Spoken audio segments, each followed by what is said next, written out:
actually more genuine and more heartwarming than Senator Romney's prepared remarks. There's a difference. People can see through bullshit.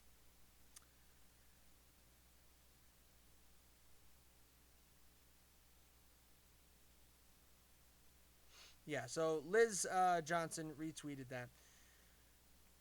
So there is... damn. Shots fired! Liz Johnson tweets, "Dear Twitter, and also Jim DeBakis, unless your name is Mitt Romney or you're his spokesperson, you do not speak for Mitt Romney." Ooh, savage. That's nice. Anyhow, the way it sits... Oh, yeah, here's the perfect sound effect for that. Here we go.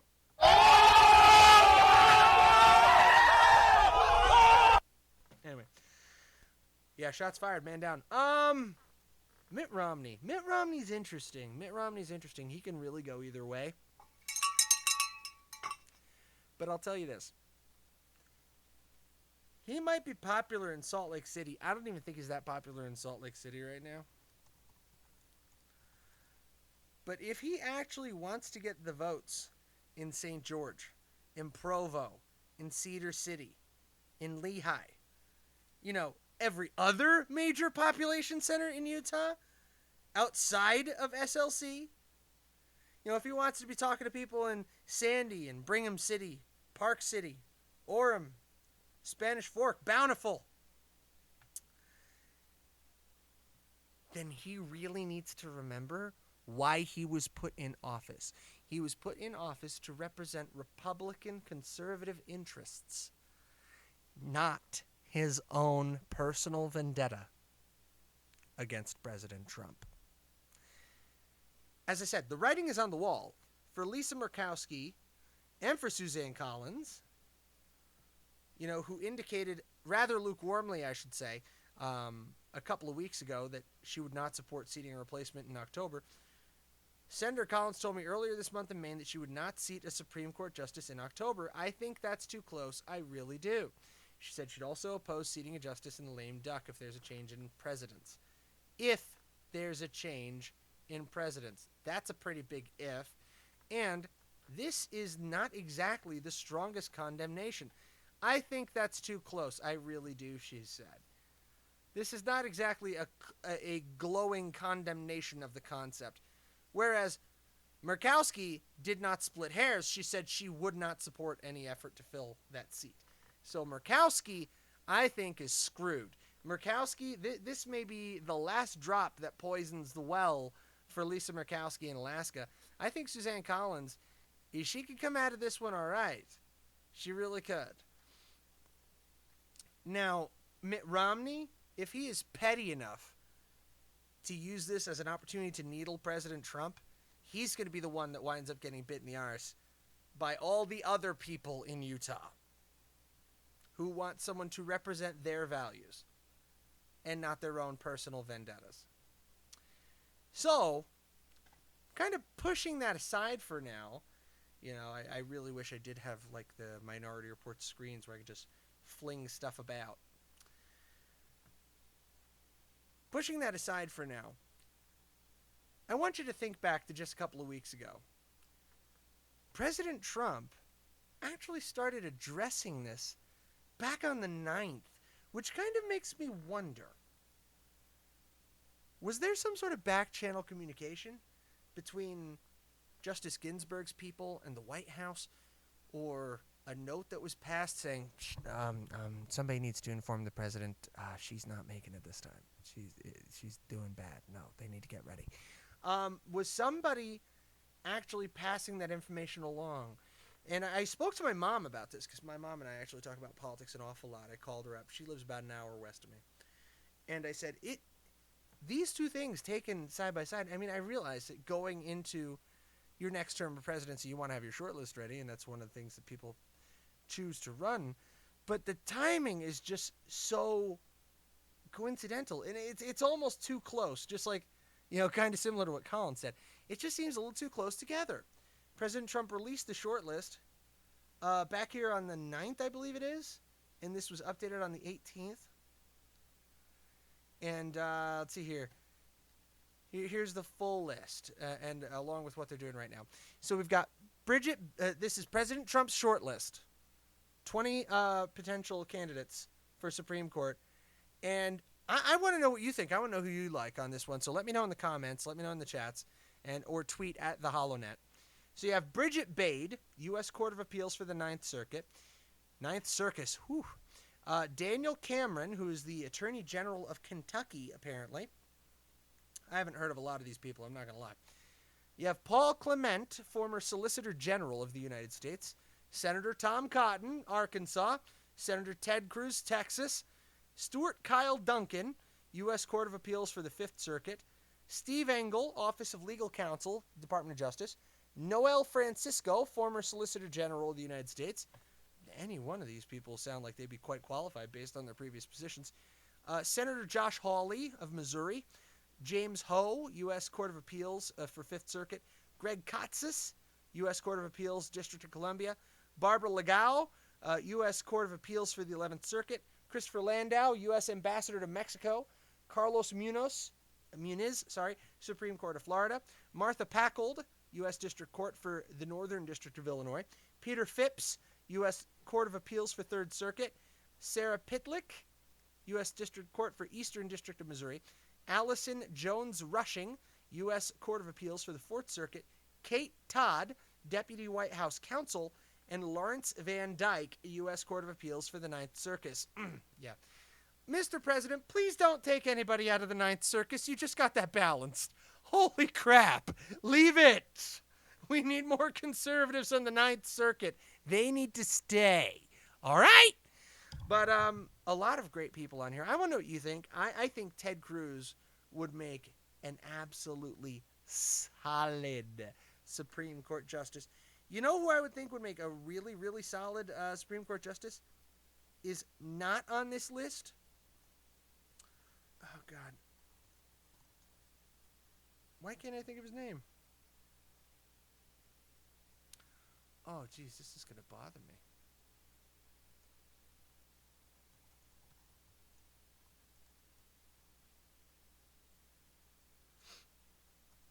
Oh, Congressman.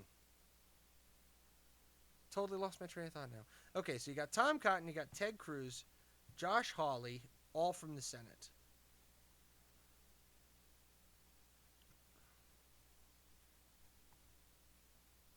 Trey Gowdy. Thank God. Congressman Trey Gowdy, former U.S. representative, former prosecutor. So federal prosecutor, served South Carolina's 4th Congressional District, and I believe recently retired. Yeah, here we go. I would love to see Trey Gowdy. Wouldn't that be intense? Think back to Trey Gowdy, how fierce he was during the Benghazi hearings. That would be insane. Why isn't he on this list? You know, maybe they approached him and he didn't want it. Can you imagine what this person is about to go through in the hearing process? The vetting. Kavanaugh and Gorsuch, man, that was foreplay compared to what this person's going to go through, because they are going to be replacing Ruth Bader Ginsburg, the patron saint of the progressive left. Yeah, she's been beatified now. I don't know if she's been canonized yet. If you went to CCD or have a Catholic aunt or uncle and got that reference. But this is going to get ugly. To the point that I actually jumped on Twitter and Facebook, and this is probably the most apt tweet or apt meme I found. There are a lot of memes that I will not repeat because some of them are getting rough. But this was a particularly good one. Ruth Bader Ginsburg dies at 87, and it shows Heath Ledger's Joker going, and here we go. Because, holy crap, the crazy is about to get uncorked. We look at what's trending on Twitter. It's everywhere. Oh, apparently there's an earthquake in California. Number 2, Supreme Court. Number 3, RIP RBG. Number 6, Senate. Number 7, SCOTUS. Number 10, RIP RGB. Number 11, Ruth Bader Ginsburg. Number 12, Notorious RBG. Number 16, RBG RIP. Number 17, Merrick Garland, because they're still tooting that horn. They want Merrick Garland bad. Ooh. Number 18, Republicans. Number 22, Scalia. 23, Ted Cruz. This is running Twitter right now. This has consumed the national conversation. This is going to fundamentally change the election in 2020 because it's no longer about how much they hate President Trump purely. Believe me, that's still most of it. But it's no longer purely about that. The battle for the left, for the progressives, has just become existential. Because with a 5-4 Supreme Court stack, they were already in trouble. I mean, you had Alito, who can kind of go either way. You had Roberts, who can kind of go, he's mostly conservative, but he can go either way. And then you have, like, Clarence Thomas, rock-ribbed. And you have, you know, your lefty judges as well. So we went from 5-4 to now 5-3 in the temporary. Could you imagine a 6-3 split in the Supreme Court? Conservative versus liberal. Really, it would be the closest we've ever come to an actually even court. Because as we've seen with, I believe it was Gorsuch. No, it was actually Kavanaugh, I think. You can go either way. And with Alito, you can certainly go either way. It happens. They make judgments that we don't always like. But at least on paper, the advantage is there. And even if you take the conservative judges at their most liberal moments, that makes it a 4-4 with a coin flip. Come on, guys. This is huge. And the moment needs to be seized. So like I said, I would have loved to have seen Trey Gowdy on this list. I think Ted Cruz would be a hell of a Supreme Court justice. Tom Cotton would be great. A lot of the others I don't really know.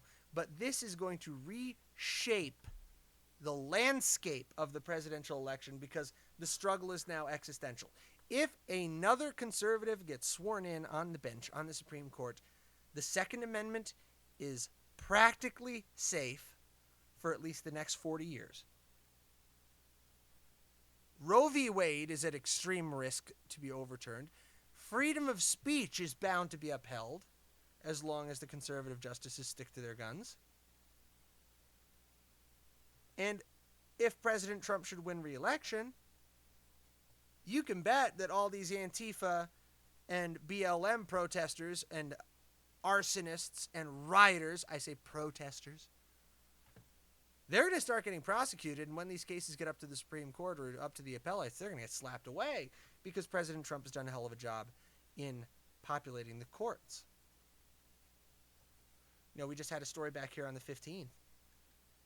Leaked DHS email reveals Antifa violence in Portland is organized and not opportunistic. Tim Pool covered on his show this past week that the White House siege that was planned has been canceled because people are getting locked up, which is fantastic news.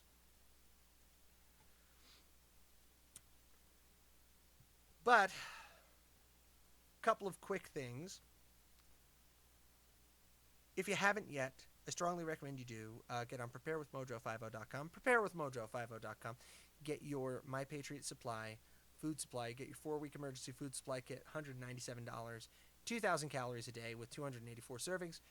You can get that for $197. Free shipping and handling, normally $7.95. Or you can do the 2-week food supply. It's the most responsible thing you can do with your Trump bucks. We don't know if any more of that Trump aid is coming. No way to be sure right now. But if you prepare now, don't panic, but prepare. then you can be a service to others and a service to your family. Help yourself and then help others. That's what it's all about, man. So, preparedness, not panic. Go to preparewithmojo50.com and shop at My Patriot Supply. And also pick up your American Pride Roasters. Make sure you take advantage of your Brad's Brown bag. And, yeah, Brad loves it when you take advantage of his bag. Make sure you take advantage of that and pick it up today. Go to mojo50.com/donate. Give $25. Buy a pound of Brad's Brown bag. Brand new blend. And you can get your second pound for free. Free 8-ounce bag. For every 2-pound bag of APR coffee, they'll give you another free 8 ounces. All right, so our fantastic sponsors, Mojo50 Radio, make sure you check them out. And if you're listening to this on Saturday, tomorrow is open mic day here at Mojo50 Radio. We're going to have some new shows coming up. Make sure you check them out in the afternoon. I got to look. I don't know what my time slot on Sunday is going to look like because I know I usually have a rerun on Sunday. So if you're listening on Saturday, make sure you check them out.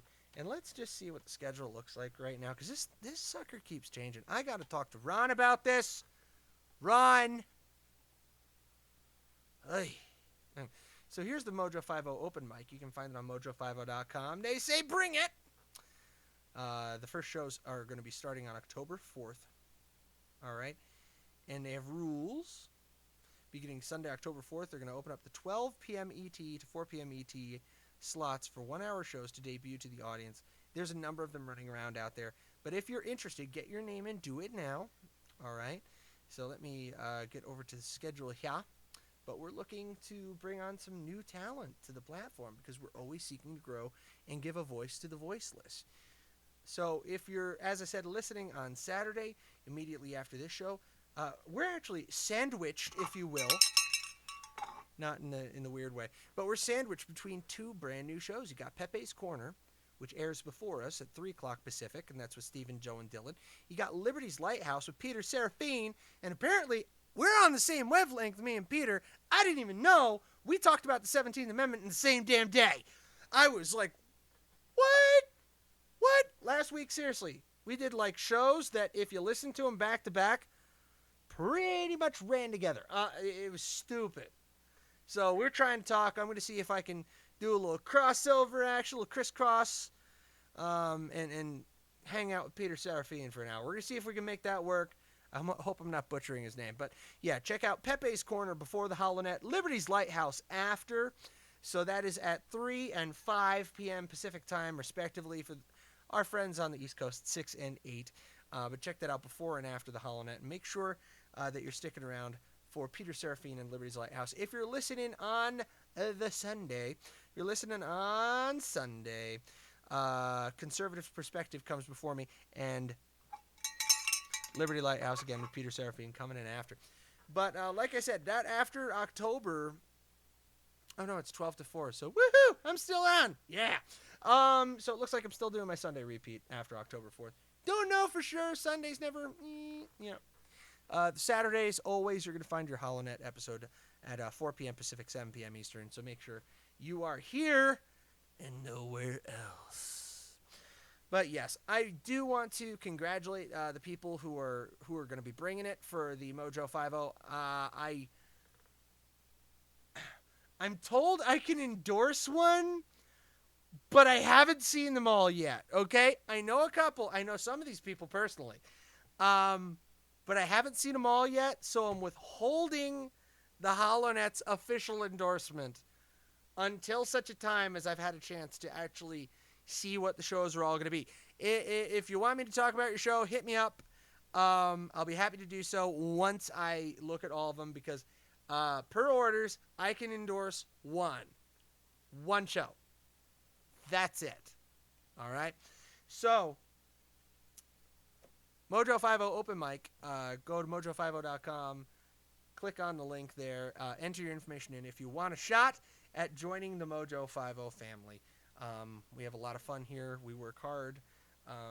But this is the last home. This is really the last home for true free speech content. And it is so, so important that we hold this line against the night. I don't know what's going to happen now. This was already shaping up to be the most difficult election of my lifetime. Not difficult for me to choose, mind you. I don't have that problem.